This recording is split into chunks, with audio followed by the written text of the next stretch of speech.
Halo sahabat DJ alias diskusi DJ, selamat pagi, siang, sore, malam dimanapun kalian berada atau keadaannya lagi jam berapa gitu ya. Selamat datang lagi di diskusi bareng gue.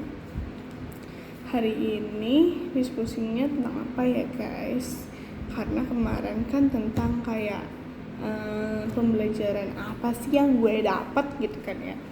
Nah kalau sekarang kita diskusinya chill aja, kayak kayak apa ya guys? Oh sorry ya, di belakang gue itu ada sapu, jadi di ruangan ini ada sapu. Kembali lagi di background ini, mungkin ini hari terakhir gue pakai background putih begini dengan posisi kamera seperti ini, karena ini hari terakhir gue di ruangan sini. Pastinya gue akan pindah ruangan lagi yang lebih eye catching, lebih baik, lebih keren, lebih semuanya. Oke, di video kali ini gue mau bikin video mengenai apa ya diskusinya hari ini. Coba tebak, kita mau diskusi apa? Kita hari ini diskusi kayak gimana caranya kita bisa fokus dan sabar ya guys ya.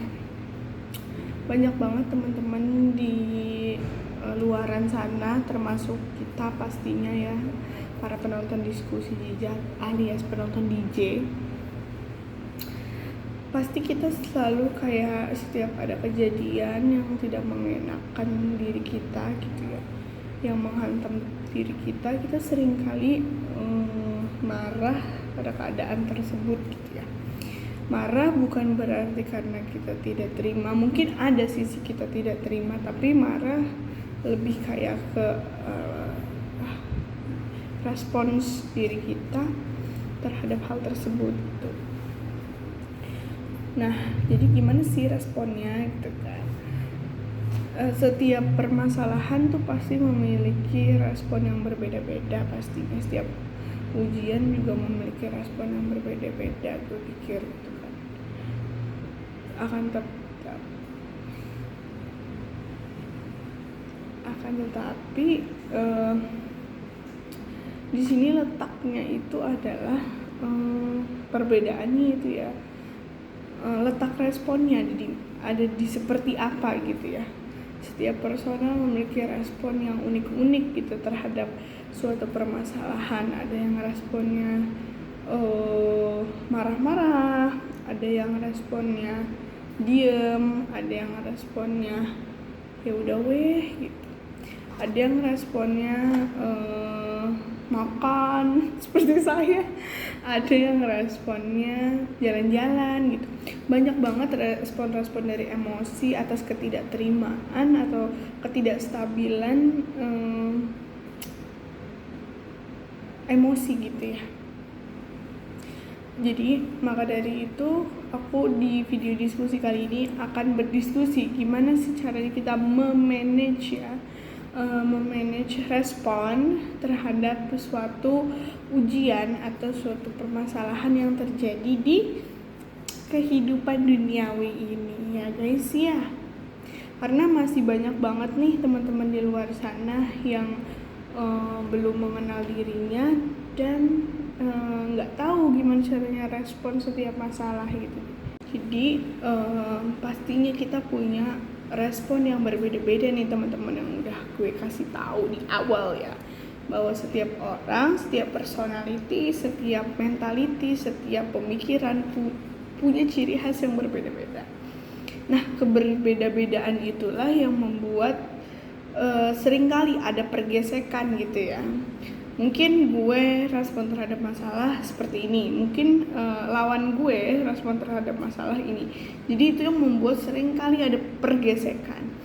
Jadi makanya yuk kita menyamaratakan respon kita terhadap suatu masalah gitu ya. Setiap personal gue yakin setiap dikasih masalah kaget gitu kan. Setiap dikasih masalah tercengang gitu ya. Setiap dikasih masalah sedih, setiap dikasih masalah uh, beradaptasi lagi gitu ya. Itu wajar, itu namanya manusiawi, karena kita nggak bisa menebak nih 1 jam ke depan, 2 jam ke depan kita tuh punya masalah seperti apa, tubuh kita udah mempersiapkan atau belum gitu kan ya. Kita belum bisalah membaca situasi ke depan seperti apa gitu, tapi kita bisa mendidik diri kita,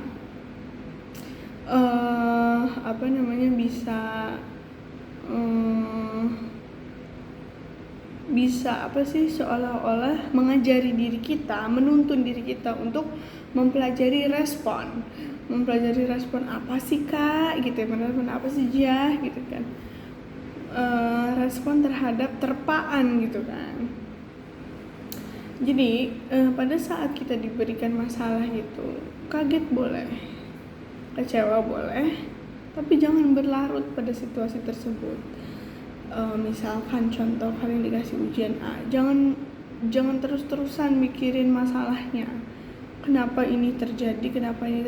Ya iyalah terjadi, karena pada saat kita hidup di dunia itu udah pasti akan ada masalah gitu. Tapi bagaimana kalian menyelesaikan permasalahan tersebut? Itu pilihan ada pada diri kalian sendiri gitu. Gimana sih cara taunya? Orang gue aja nggak tahu nih Jah, gimana cara gue nyelesain ini gitu. Pertama kalian harus tahu ini bentuk masalahnya seperti apa gitu kan. Masalah yang harus diselesaikan atau tidak perlu diselesaikan gitu. Karena kalau masalah yang tidak perlu diselesaikan, mau kita memusingkan 1000 kali ya memang itu tidak akan pernah terselesaikan. Jadi nggak usah dipusingin gitu. Kalau memang case-nya adalah masalah terselesaikan, berarti bentuk masalah terselesaikan gitu kan. Masalah itu bisa terjadi karena apa? Kita kilas balik dulu. Karena apa? Dengan kayak gitu kita udah tahu dong conclusionnya seperti apa, solusinya seperti apa gitu. Ketika kita mendidik diri kita untuk bisa mengkotak-kotakkan, bisa istilahnya merapihkan respon emosi, gue yakin kita akan lebih legowo menerima sesuatu hal gitu, lebih bisa tenang menghadapi suatu hal gitu. Mungkin hal ini tidak bisa diimplementasikan gitu dalam sebulan, 2 bulan, 3 bulan. Gue yakin harus bertahap dan harus terbiasa, bisa karena terbiasa gitu. Ketika kita tahu masalah ini terjadi karena apa, terus solusinya bagaimana, terus conclusionnya bagaimana, pada akhirnya gimana, pembelajaran apa yang harus kita terima, gue yakin kalian akan lebih tenang gitu, seperti yang tadi gue sampaikan gitu. Karena ketika kita udah bisa itu mengkotak-kotakan kayak gitu, udah tidak ada lagi rasa amarah yang menyelimuti diri kalian sehingga masalah itu nggak selesai gitu. Kenapa masalah bisa nggak selesai? Ya karena fokus kalian itu lain. Fokus kalian tuh bukan menyelesaikan, tapi pusing pada masalah gitu. Pusing pada masalah dalam arti itu kalian musingin kenapa kalian berada pada nomor 1 terus fase pertama. Masalah ini kenapa terjadi? Terus di situ terus nggak maju pada solusi gitu. Jadi itu sih guys yang membuat diri kalian itu menyimpulkan bahwa kenapa masalah gue nggak selesai, kenapa ini berlarut, kenapa ini terus-terusan. Ya karena kalian tidak pernah maju, ada di poin 1 terus gitu, nggak ke poin 2, ke poin 3 gitu. Ketika kalian berada stuck pada poin pertama, kalian akan menyimpulkan bahwa tuh kan bener masalah ini nggak selesai, tuh kan bener emang gue terus-terusan kayak gini gitu. Nah mulai dari sekarang kita sama-sama belajar, aku, kalian, untuk bisa lebih bijak dalam merespon setiap masalah, lebih bijak terhadap menerima atau mengaccept gitu ya ketika masalah datang, untuk lebih bisa mencerna.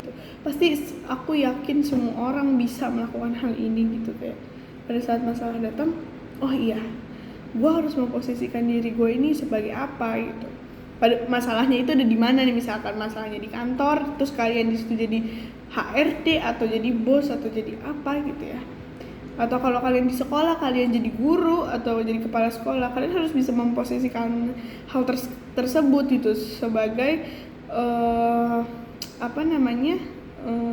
akarnya dulu. Kalian harus bisa memposisikan, karena posisi itu jadi jadi landasan atas solusi gitu. Masa iya kalian lagi di rumah solusinya kalian jadi kepala sekolah? Nggak make sense gitu. Jadi makanya kalian harus bisa memposisikan diri kalian dulu. Kalian ada di mana, jadi siapa, butuhnya seperti apa, akan nantinya seperti apa, kayak gitu. Intinya dari perbincangan diskusi kali ini, gue mau ajak kalian semua untuk bisa lebih tenang di tahun ini, di tahun-tahun selanjutnya dalam merespon, menerima suatu masalah gitu. Karena gue yakin gak ada masalah yang gak selesai sih gitu ya. Karena semua bisa selesai, semua bisa rampung, semua bisa beres, asalkan dari diri kitanya sendiri gitu. Lu mau selesai enggak? Lu mau ini bersih enggak? Lu mau ini kembali ke awal enggak gitu. Jadi gue cuman minta kalian pindah fokus untuk lebih bijak terhadap setiap apa yang kalian lakukan, untuk lebih menata diri agar agar gila, tidak menata diri agar kalian itu bisa menjalani hal-hal tuh dengan ketika kalian sudah menata diri kalian, menata emosi, menata prinsip, gue yakin kalian menjalani hari juga nggak gedebak-gedebu, nggak heboh gitu. Jadi udah tenang aja gitu, kayak everything's good, everything sesuai gitu, everything. Karena hal tersebut semuanya kontrolnya itu ada di dalam diri kalian sendiri. Jadi ketika justru ya setelah gue telaah gitu ya, malah justru masalah tuh terjadi karena perbuatan kita sendiri gitu. Misalkan contoh, kita terlambat atau kita kita terlambat, contoh masalahnya. Berarti kan permasalahan itu, kalian terlambat nggak bisa masuk sekolah terus kalian dihukum oleh guru, itu masalah dong buat kalian. Nah masalah itu kalian sendiri yang buat kan gitu. Kalian lupa pasang alarm, itu kendalanya di situ. Kalian harus mikir kayak gitu, nggak boleh lagi mikir kayak kenapa gue terlambat ya. Itu kalau kalian muter-muter di situ, masanya nggak selesai, kalian tetap dihukum gitu.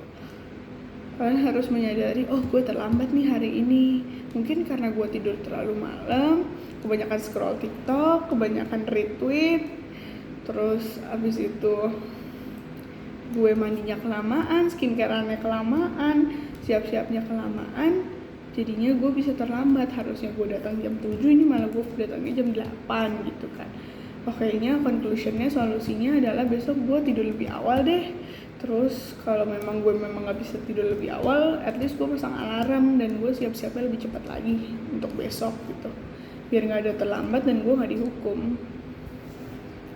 Selesai bukan? Mungkin secara dibicarakan memang mudah, tapi ketika diimplementasikan gue rasa itu berat. Tapi memang itu harus dipaksa buat diri kalian sendiri, biar pada saat mungkin kalian sekarang di dunia pendidikan sedang belajar gitu ya, dan gue yakin pembelajaran ini harus diterapkan untuk semua kalangan ya, usia, mau bapak, ibu-ibu, anak-anak, remaja, semua teenagers atau apapun, semuanya harus menerapkan hal ini agar suatu tempat, suatu ruangan bisa kondusif gitu. Arahnya akan ke situ gitu. Ketika setiap personal kondusif, gue yakin ruangan-ruangan, setiap ruangan, setiap bentuk itu akan kondusif gitu. That's it. Semoga kalian bisa menyerap dari apa yang gue sampaikan. Gue belajar, gue ngomong kayak gini, ini buat diri gue sendiri. Dan kalau teman-teman kena gitu, wah gue kena nih, berarti alhamdulillah gitu, karena gue ya ini apa yang gue sampaikan itu buat diri gue juga gitu. Gue juga belajar, gue masih belajar, kita sama-sama belajar bahwa di dunia ini memang tempatnya belajar, tempatnya salah, tempatnya berjuang. Jadi maka dari itu setiap hari harus ada perubahan minimal, paling minimal ya ada ilmu lah yang kalian dapat gitu dari scroll TikTok, scroll sosmed, itu harus ada ilmu yang kalian dapat gitu. Banyak nih sekarang udah ada tweet atau threads atau Instagram atau TikTok tuh yang YouTube, platform ini yang benar-benar mengajarkan kayak parenting apapun bla bla, banyak banget di sana gitu. Oke guys, pokoknya itu yang aku sampaikan tadi. Semoga kalian bisa, bukan kalian suka sama apa yang aku sampaikan. Aku belajar, kalian juga belajar, kita sama-sama belajar, kita sama-sama mendidik diri kita sama-sama menghajar diri kita. Maksudnya menghajar tuh bukan berarti dihajar ya. Mengajar tuh artinya keras terhadap diri sendiri untuk kebaikan, untuk nantinya kalian bisa survive di lingkungan yang lebih luas lagi. Mungkin kalau kalian lagi sekolah, mungkin kalian akan lebih bisa survive di dunia perkuliahan. Orang yang lagi kuliah bisa survive di dunia pekerjaan, perkantoran gitu. Yang mungkin yang di dunia perkantoran bisa survive di dunia lebih luas lagi.